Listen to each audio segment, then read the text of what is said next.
In 2010, yes, but today when I see, I am much more grateful for today's situation because today it has become clear that Kashmir is not Gaza. Because Kashmir was just involved in this back and forth of protests and sporadic incidents of insurgency, infiltration, all of those things.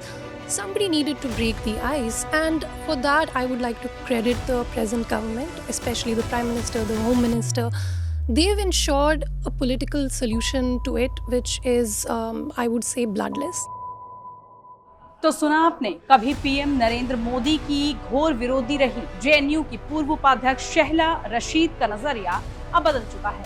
Kashmir से article 370 हटने के बाद उनके सुर भी बदले बदले नजर आ रहे हैं। अब वो अनुच्छेद 370 को हटाने के फैसले को सही मानती है, जबकि एक समय था जब शहला रशीद इस फैसले को लेकर मोदी सरकार के खिलाफ जबरदस्त जहर उगल रही थी। जवाहरलाल नेहरू विश्वविद्यालय स्टूडेंट यूनियन की पूर्व vice president Shehla Rashid PM Narendra Modi और गृह मंत्री अमित शाह की तारीफों के पुल बांध रही हैं। एक न्यूज एजेंसी को दिए इंटरव्यू में रशीद ने जम्मू कश्मीर को लेकर एक बड़ी टिप्पणी करते हुए कहा कि वहां हालात तेजी से सुधरे हैं।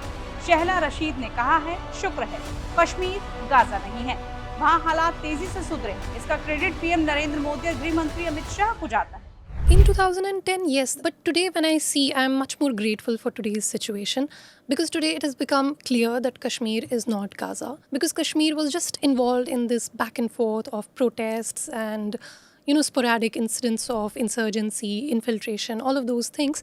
Somebody needed to break the ice, and for that I would like to credit the present government, especially the Prime Minister, the Home Minister. They've ensured a political solution to it, which is, I would say, bloodless. चलिए अब आपको बताते हैं कि आखिर कौन है शहला रशीद, जो पीएम मोदी की तारीफ में इतने कसीदे पढ़ती नजर आई। शहला रशीद जम्मू कश्मीर से हैं और दिल्ली के जवाहरलाल नेहरू यूनिवर्सिटी में वो पढ़ती थी। शहला जेएनयू छात्र संघ की उपाध्यक्ष भी रह चुकी हैं। शहला रशीद ने कन्हैया कुमार और खालिद की गिरफ्तारी के खिलाफ प्रदर्शन भी किया था। उन्होंने कश्मीर से आर्टिकल 370 हटाए जाने का विरोध भी किया था। उन्होंने कहा कि प्रधानमंत्री नरेंद्र मोदी निस्वार्थी व्यक्ति हैं, वो बेहतरी के लिए कड़े फैसले लेने से भी पीछे नहीं हटते, भले ही इससे उनकी पॉपुलैरिटी को भी खतरा हो। शहला ने कहा, कश्मीर में बदलाव के लिए मैं इसका क्रेडिट पीएम मोदी को देना चाहूंगी, जिन्होंने ऐसी राजनीतिक दिशा तय की जो रक्तहीन थी। एक जमाने में जम्मू कश्मीर में पत्थरबाजों का समर्थन करने वाली राशिद से पूछा गया कि आपने तो हमेशा से जम्मू कश्मीर में पत्थरबाजी का समर्थन किया है।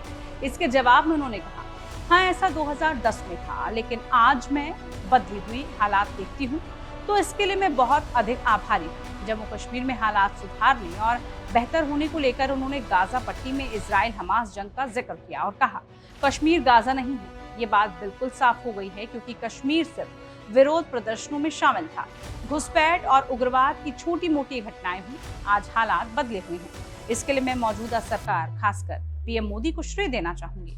इसके साथ ही गृह मंत्री अमित शाह को भी मैं क्रेडिट दूंगी, जिनकी जोड़ी ने एक ऐसी राजनीतिक दिशा सुनिश्चित की है जिससे रक्तहीन कहना चाहिए।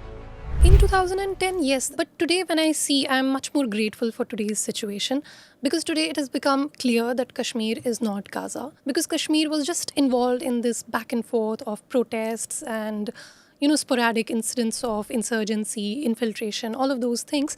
Somebody needed to break the ice, and for that I would like to credit the present government, especially the Prime Minister, the Home Minister. They've ensured a political solution to it, which is, I would say, bloodless. गौरतलब हो कि शहला रशीद पहली बार 2016 में उस समय खबरों में आई थी जब कन्हैया कुमार और उमर खालिद के साथ साथ उन पर भी जेएनयू में देश विरोधी नारे लगाने के मामले में उनका नाम आया था। इसके बाद 2019 में भारतीय सेना के खिलाफ टिप्पणी के लिए भी उन पर केस दर्ज किया गया था। वहीं साल अगस्त में शहला रशीद ने अनुच्छेद 370 को खत्म करने के खिलाफ याचिकाकर्ताओं की लिस्ट से अपना नाम वापस लेते हुए कहा था, ये स्वीकार करना कितना भी असुविधाजनक हो, लेकिन नरेंद्र मोदी सरकार और जम्मू कश्मीर प्रशासन के तहत कश्मीर में मानवाधिकारों के मामले में सुधार हुआ है। बहरहाल कश्मीर के बदलते हालातों को देखते हुए अब उनके सुर भी बदले बदले नजर आ रहे हैं, जो पहले कश्मीर में हो रहे आतंक की पैरवी किया करते थे। अगर आपको ये वीडियो अच्छी लगी हो तो उसको लाइक कीजिए, शेयर कीजिए। साथ ही आप रहिए times now Bharat digital platform के साथ। नमस्कार।